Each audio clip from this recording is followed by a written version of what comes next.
song I'm proud to admit is a Johnny Cash cover. And it's called Broncos Call, Call, Call. With my window, it's a sign from above that we gotta go. So I ride until the sun burns off my face, and so I ride.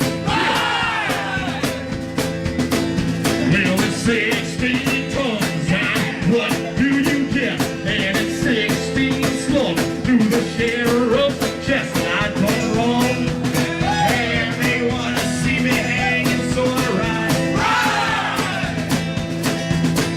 We gonna ride until the sun burns off my face, and we're gonna ride until I find a new place to go and hide. Oh, until the shit starts clearing, we're gonna ride.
It's going to be an hour of you saying that. I was a bicycle courier for 13 years.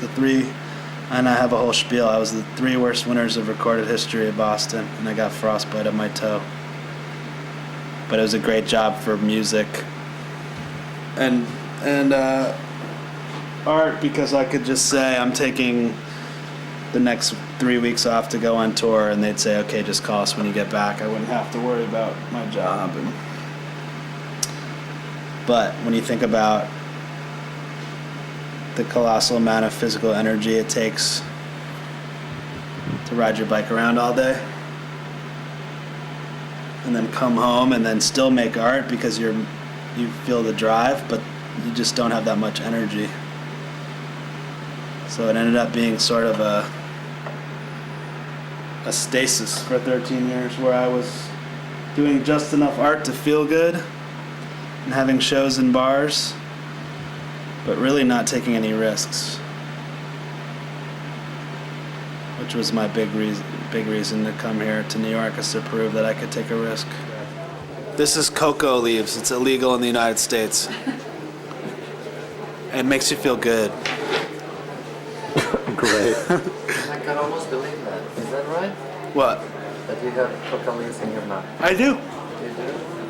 I don't know. I thought you were going to write it down. I did, but I forgot. We can call him. Every time you ask me to write something down, I'm like doing coke off of a hooker's butt. I don't have a pen. Hey, now tell me you're just kidding. Come I'm on. not kidding, man. Hello? Yeah, I got that right here. Hey, what's up? Where are you at? Ethan, do you want something? Yeah, I saw it in the theater. Do you want water? I have a bottle of water right there. What did you think? You want it? You want it? You got it. I feel like a used car salesman with this mustache.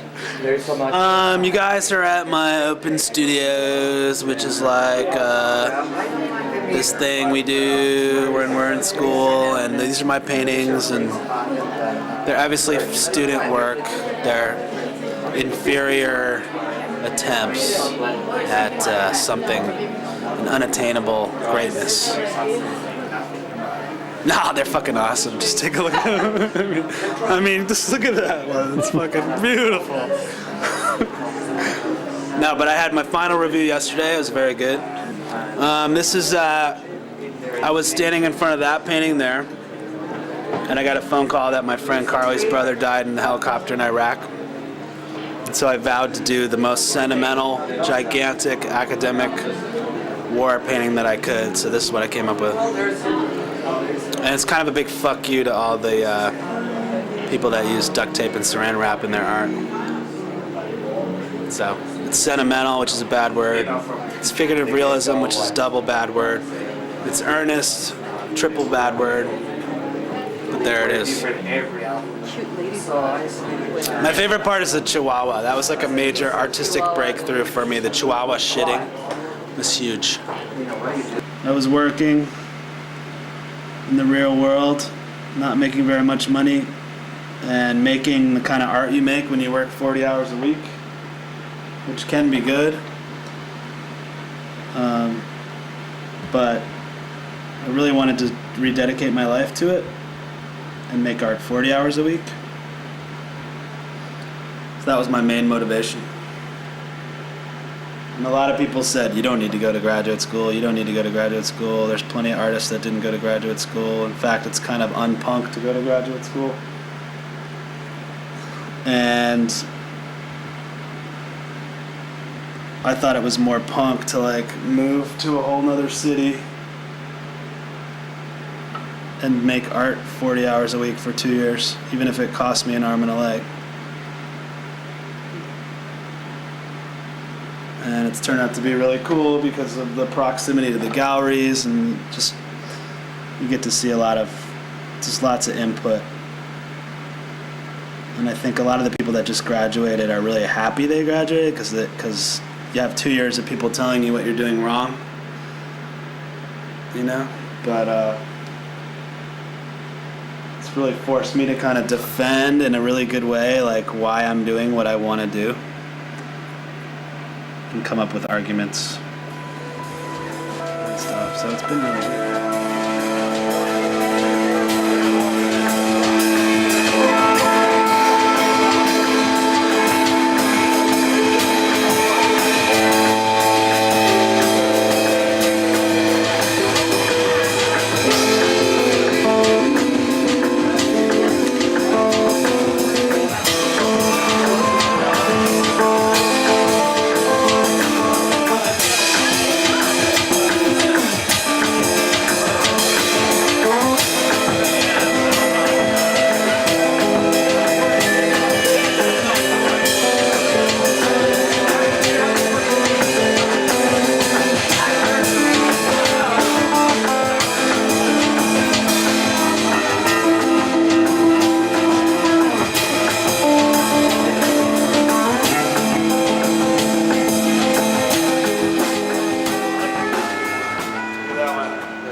Gets good air there.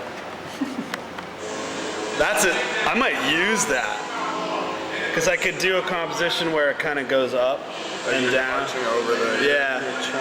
Like have someone on the ground. You know what I mean? You all right? Yeah, no, I just don't want to bleed all over these guys. That sucks, dude. Okay. Doesn't hurt. Well, maybe those are done. I'll do the box. Let me show you the other ones I did. Ethan's in one of them already. Well, that's that horrible image, but... So this is actually a title from one of the Goya Caprichos, Sleep Overcomes Them. I think that'll be pretty strong. And then there... Oh, that's cool. That's Ethan.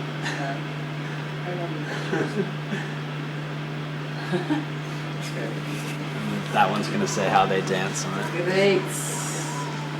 So these would be cool. I think if I can get like 30 or 40 of them, that'd be good. And they'll also make good gifts to good friends.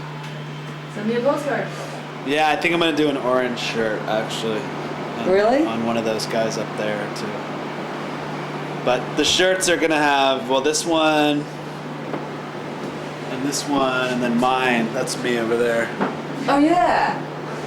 We'll have logos on it Okay. that I make up for imaginary bands that have like a poetic meaning. That's great. And so I got Arturo, who did the Ramones logo, you know, the most ubiquitous rock logo, is doing the one for this shirt. Wow. So I'm really excited about that.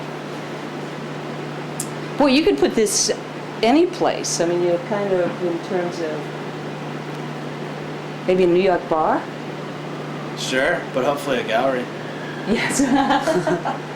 I guess Bars, Ethan has me trained to think of bars as galleries. Yeah, that's true. How much do the stretchers cost for this? I built it out of wood. It's about $100. But it looks, the backs are beautiful though. I would use this as a model. Well, you probably put in incredible hours here, don't you? Yeah, I'll do 40 to 60 hours a week. Yeah. School's in full swing. This week I've gotten about 20 hours in so far. That's good. Pretty good. Yeah. But you do have a nice tan. Graduating. Yeah. Then I have to get a job.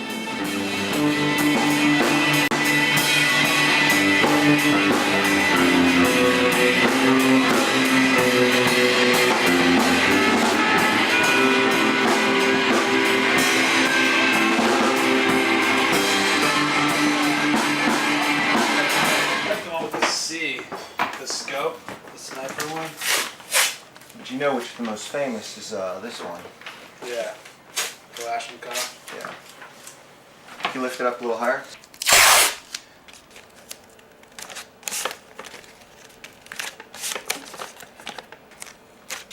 Branding. So if we have people walking around with the shirts, they'll see the Antagonist movement, and they might see a sticker up someplace, or they might come across our image on a flyer. It's just a way to get more people to know about what we're doing. And the more people that know about what we're doing, the easier it is to do these art projects and have these art shows. The more people that understand and know about what we're doing brings us more people who want to help out, more people who want to show their art, more art that we can create as a group. And we handprint them ourselves. We could have like a corporation do it or whatever, but it just seems easier for us to have a more variety in the shirts and the styles we produce by producing them ourselves. The first what I did is I took the images that I liked. If I saw like something that I like, I would take a photo of it, or I would copy it somehow, and then I would send it to Sylvia, and then Sylvia would redesign the images into the designs that we use for the t-shirts. We sometimes have people who we sell our shirts, and sometimes our friends and people we know can't afford to pay what it cost us for the shirts. So that what we do sometimes is tell people to bring in their shirts and give us $5, and then we will print our image on their clothes. Oh, the silk screening. Well, basically the silk screening, which is fun, you give me some images for me to work with. I play with them and do whatever it is that, I feel represents us. It's important for us, especially as being antagonists and artists. Artists meaning anything, musicians, writers, painters, whatever you can conceive what an artist is. I try very hard in the designs to make sure that I capture that. Like with the silk screening, we're like doing all these designs on the shirts, on sweaters, marketing ourselves with the stickers and all that. I think it's about time that people know about us. It's fine. If I was doing this with them, it would be taking forever. Nice shorts.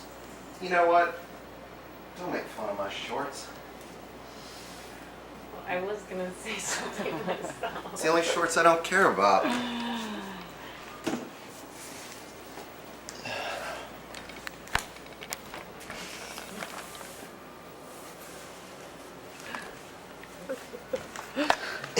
Yuck it up. The designs that we use are made by Gabriel, who is a French-Canadian antagonist. He took a sort of a ninja or a masked man and put him in a circle. I've had people come up to me and ask me about the symbol that we use, and depending on where they are from around the world, some people think it's like a ninja if you're like from Japan, or if you're from South America, a bandito. We've had people wearing our shirts in the streets, and people have gone up to them and asked them about it. And it's a provocative image. The image of a masked man could be anything. And we tried to provoke with all of our artwork so the image fits in perfectly with the philosophy behind antagonism, to push or to provoke someone to action. So when someone comes up to somebody wearing an antagonist shirt and says, I've seen that symbol around the city, can you explain it to me? It's a starting point where they can become more familiar with what we do. What the hell I'm doing? Yes, you do. You're pinning up our merchandise. Oh yeah, that's right. Haha. That's what you're doing.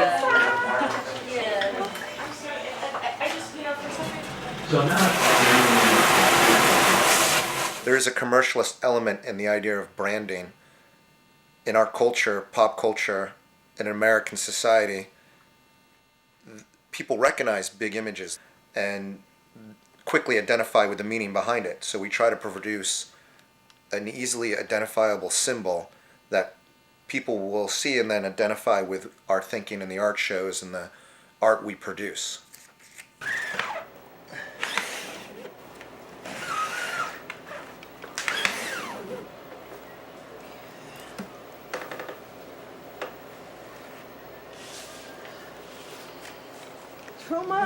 Love the movie. Yes. Me and Tony saw it 2 weeks ago. That's right, you guys came to our screening. We're Yes, very we came. proud for you guys. Actually, a lot of people, when they make a documentary about, like, you know, their little movements or whatever, you know what I mean? It's very pretentious, but yours definitely wasn't. Yeah, I yours like enjoyed it. had like the slapstick thing going on, which is cool. You know Yes. what I mean? That was awesome. I dug it very much. I could definitely see myself falling down these stairs very easily.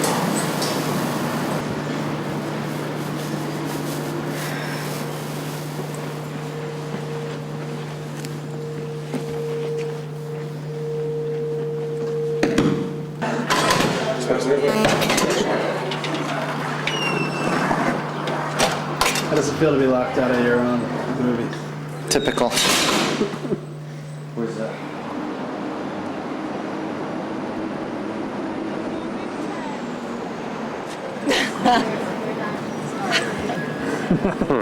You son of a. You son of a. Antagovision.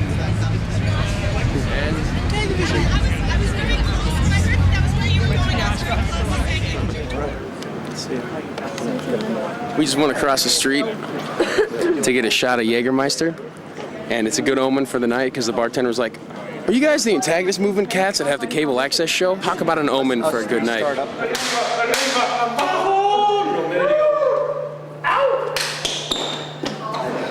at me. I'm a walking billboard. I'm a walking billboard. Lorenzo lost the penis suit. No. Shit. Son of a. Did you guys get tickets? Yeah, you can see like the flesh-covered costume type thing.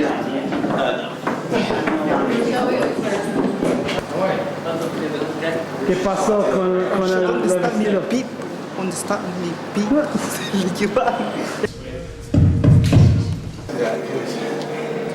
How you doing, Marie? Nervous?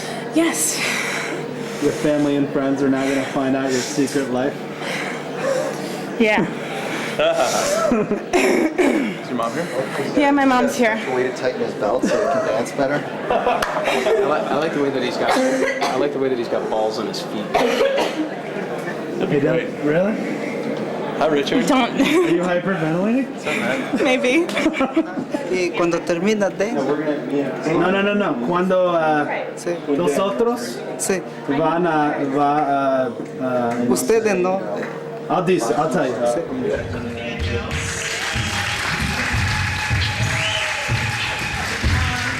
any of you know anything about us, you know that we've been working on this for a really long time.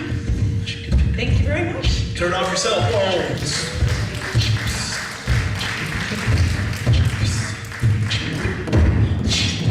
here's a little pre-show of what you're gonna see. Hey, thanks for coming by. I don't know if you know me, but I've got a friend who's coming up on stage. This is Lorenzo, and he's about to rage. He's wearing what?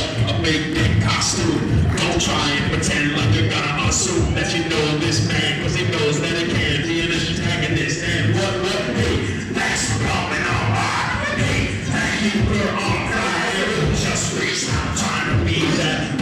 But hey, we're trying to compete, trying to be an antagonist.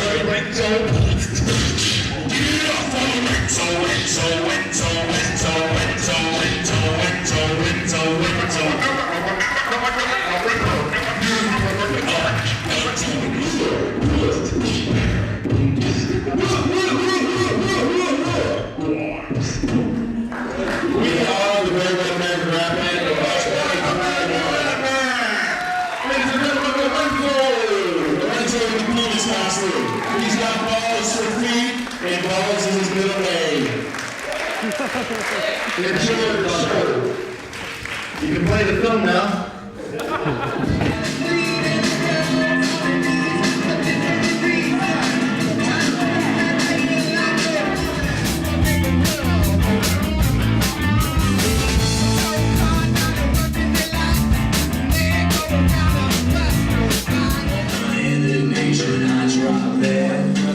Oh, that's all you get. I would like the antagonist movement to get a lot bigger.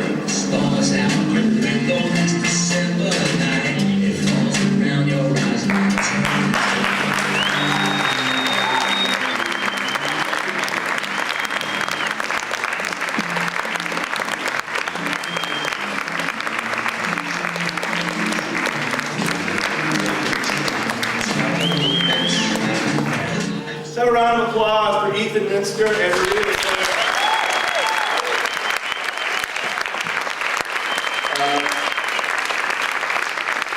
Everyone put all the blood, sweat, and tears to making this film.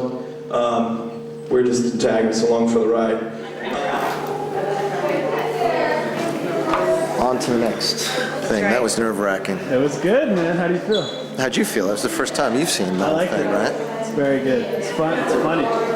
See, now we're shooting for the next one. That's right. This extra of Touching a Van Gogh, because I was informed that I was the star of Touching a Van Gogh. Yeah, well, if I was the star of that movie, I guess I'm the star in terms of like of Mr. Roper, or of say just like, oh look, it's the guy to steal on. It's everybody's bitch. Let's hurl more shit at him. Yeah, I'm the star. Yeah, walk the fuck away. Thanks, Mr. Hoffman. Yeah, cutting room floor. So ladies and gentlemen, please put your hands together for Mr. Ted Riederer.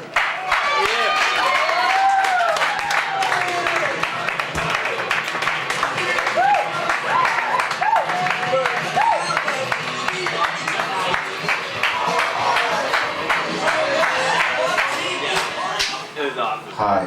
Hi, Ted. I don't really have anything prepared, and aside from being stupid for doing what Brian tells me to do, I come from a long line of stupid people. My father's side of the family, New Yorkers, are a cross between Jackie Gleason, Fred Flintstone, and Archie Bunker. My mother's side of the family are a bunch of pasty-faced, doughy, Maryland, misogynist, lascivious, drolling fatsos. Uncle Alfred tried to jump over a hole in Germany of a dairy farm, the cistern of a dairy farm. Fell in, nearly drowned in 15 feet of cow shit. Yeah, it's stupid, right? Uncle Jimmy on my mother's side tried to breathe underwater with a hairdryer, the old kind of hairdryers, the 1950s ones with the long hoses. Hairdryer fell and electrocuted himself. Uncle Donald was jumping up and down on one of those spring beds, and I guess the springs back in the old days when they made everything a lot better were very strong. Bed folded up. Washington, D.C. summer, 90 degrees. They found him 10 hours later, wrapped up in the sofa bed. Almost dead. All right, so here's my stupid story. It's about being buried in corn, buried alive in corn, okay? I grew up in the Maryland suburbs, which are now all townhouses, but back in those days it was all cornfields. It was great. Tree houses, rope swings, swimming holes, the whole fucking deal. Lockerator. It was great. The queen of the neighborhood was Mandy Mans. That was her name. Feathered hair, roach clip earring, tight Sasson jeans with a big comb in the back that said no tailgating. She was the hottest fucking halter top, perky boobs. She was hot. Bully of the neighborhood, Johnny Hoff, the kind of guy that walked around saying, "Me and Larry don't like you walking around our neighborhood." Who's Larry? He had like a buck knife. Yes! Named Larry. My sister kicked his ass, pinned him to the ground, was punching him in the face. He was like, "No, I have a heart condition." Anyway, at the click of her fingers, Mandy Mans would send me running around the neighborhood naked. Her brother, Steve, dared me to stand in a dump truck while the corn thresher, which is this great machine, it takes the cornfield and reduces it to like little corn kernels. So he dared me to stand in the dump truck while they dumped the corn in. I said I wouldn't do it unless Johnny Hoff did it with me. So we're standing in the back of this dump truck. I don't know how old I was. It's not important. It's only one of 9 lives. And the guy backs the thresher machine, or whatever you call it, up to the back. Pulls a lever, corn comes out, it's up to our knees. We're like high-fiving each other. It was the coolest thing ever. But he was just clearing the chute, because when he pulled the big lever, it was like 16 feet of corn, and I was on the bottom of this dump truck. Johnny Hoff had his arm sticking out of the top. So, are there holes in my shirt? I guess the guy had a rear view mirror, and he saw Johnny Hoff's arm, so he pulled Johnny Hoff out, and Johnny Hoff's like, "There's a kid in there, there's a kid in there." I could breathe, it was the weirdest thing. I was just kind of like this. Freaky. So the farmer ran, they got neighbors, they got shovels. I don't know how long I was in there. I don't know, must have been at least 15 minutes, maybe more, I don't know. Dug me out, pulled me out of the truck, dropped me on the ground, and I just took off. I went home and I like locked myself in my room and cried. And that's my story, that's my stupid story.